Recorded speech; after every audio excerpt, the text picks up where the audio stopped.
Hello! Aujourd'hui, j'avais envie de prendre le temps de te montrer tout le matériel d'aquarelle que j'utilise vraiment. Sous mes vidéos ou en message privé, on me demande souvent quel pinceau, quel papier ou encore quelle peinture j'utilise. Alors je me suis dit que faire une vidéo qui récapitule un peu tout ça serait une bonne idée. Évidemment, toutes les références que je vais citer, elles seront disponibles en barre d'infos. Ça fait maintenant un petit moment que je peins et j'ai pu tester pas mal de matériel différent. Du coup, dans cette vidéo, je vais te parler de mes valeurs sûres, du matériel que j'utilise vraiment au quotidien, mais aussi des choses que je ne recommande pas forcément d'acheter. Bien sûr, je n'ai pas tout testé et à l'avenir, c'est possible que j'ai d'autres coups de cœur, mais toutes les choses que je vais te présenter ici, ce sont des choses qui me conviennent très bien et que je voulais partager avec toi. Je vais commencer avec, selon moi, ce qui est le plus important et qu'on a trop tendance à négliger, le papier.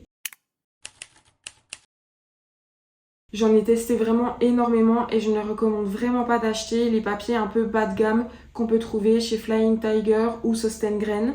Avec ce type de papier, il est très difficile d'avoir un joli rendu et c'est très frustrant, surtout quand on débute. Si tu veux t'essayer à l'aquarelle sans forcément mettre trop d'argent, mais avec un bon rapport qualité-prix, je te recommande celui de la marque Clairefontaine. C'est du papier 100% cellulose, 300 grammes par mètre carré. Pour moi, 300 grammes par mètre carré, c'est vraiment le grammage minimum pour peindre confortablement à l'aquarelle.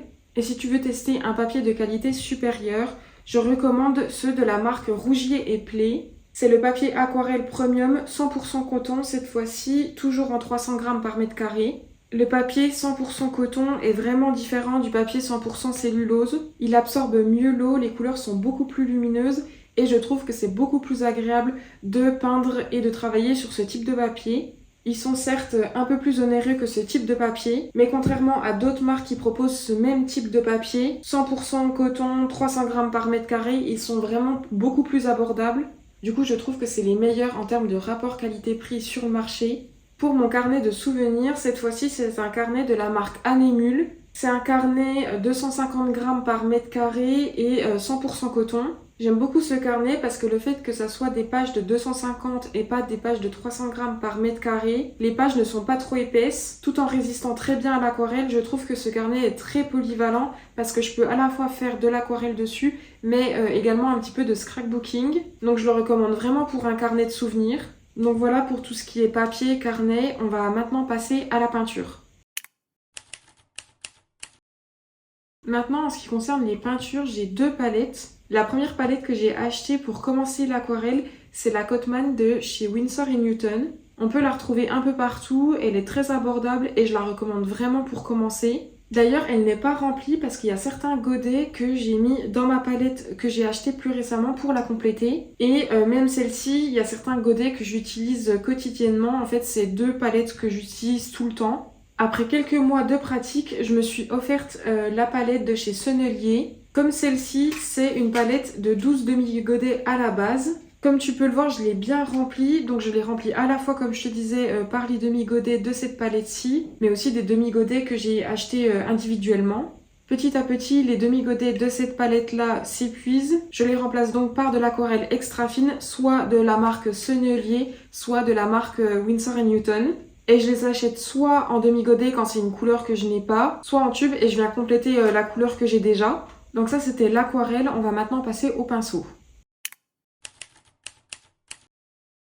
Pour les pinceaux, là aussi je te recommande pas forcément d'acheter les premiers prix qu'on peut trouver chez Cultura par exemple. J'en ai testé plusieurs, surtout quand je débutais. J'ai testé notamment ceux de la marque Monali. Et franchement, je ne recommande pas du tout ce genre de pinceau quand on débute, parce qu'ils sont beaucoup moins précis et ils perdent très rapidement leur poil.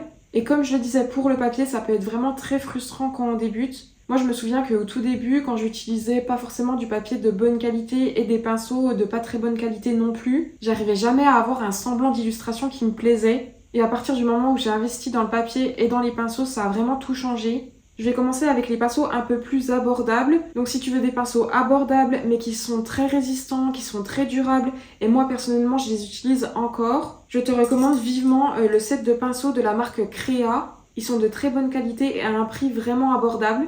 Et si tu veux compléter ce set-là avec d'autres tailles de pinceaux ou d'autres types de pinceaux, moi personnellement j'utilise la gamme KRL, je sais pas comment ça se prononce, de la marque Raphaël. Ils sont pareils de très bonne qualité, c'est un peu plus onéreux mais tu as un large choix en termes de taille, de type de pinceau également. Donc pour commencer, je te recommande vraiment le set de pinceaux Crea, et si tu veux compléter, si tu veux ajouter un peu plus de pinceaux, de type de pinceaux, de taille de pinceaux, je te recommande du coup cette gamme-là. J'ai également entendu beaucoup de bien de la gamme Précision de cette même marque, donc de la marque Raphaël. Je ne les ai pas encore testés, mais je compte les tester prochainement, donc je t'en ferai un retour sur ma chaîne YouTube. Et pour compléter tout ça, quand je suis en voyage, j'aime bien utiliser des pinceaux à réservoir. Les miens viennent de la marque Artist, mais globalement on peut en trouver un peu partout. Je te recommande quand même de les acheter en magasin spécialisé d'art. Donc voilà pour mon matériel de base de l'aquarelle. En soi, pour faire de l'aquarelle, il faut juste des pinceaux, du papier et de la peinture. Mais au fil du temps, j'ai commencé à acheter d'autres choses et ils sont maintenant indispensables pour moi, donc je vais te les présenter aussi. Évidemment, il y a deux indispensables pour moi quand on fait du dessin. Tout d'abord, un crayon de papier. Donc moi, c'est un Criterium de la marque Staedtler. Je sais pas comment on prononce, mais c'est un Criterium en 0,5 mm.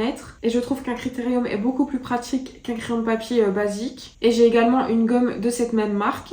J'ai longtemps utilisé la gomme verte de Faber-Castell, mais elle a commencé à laisser des traces vertes sur mon papier, donc c'est pas vraiment les faire chercher. Donc je l'ai remplacée par celle-là. Si tu utilises un crayon de papier, il te faudra un taille-crayon. Moi, j'en ai pas besoin vu que j'utilise un Criterium et globalement, n'importe lequel fera l'affaire.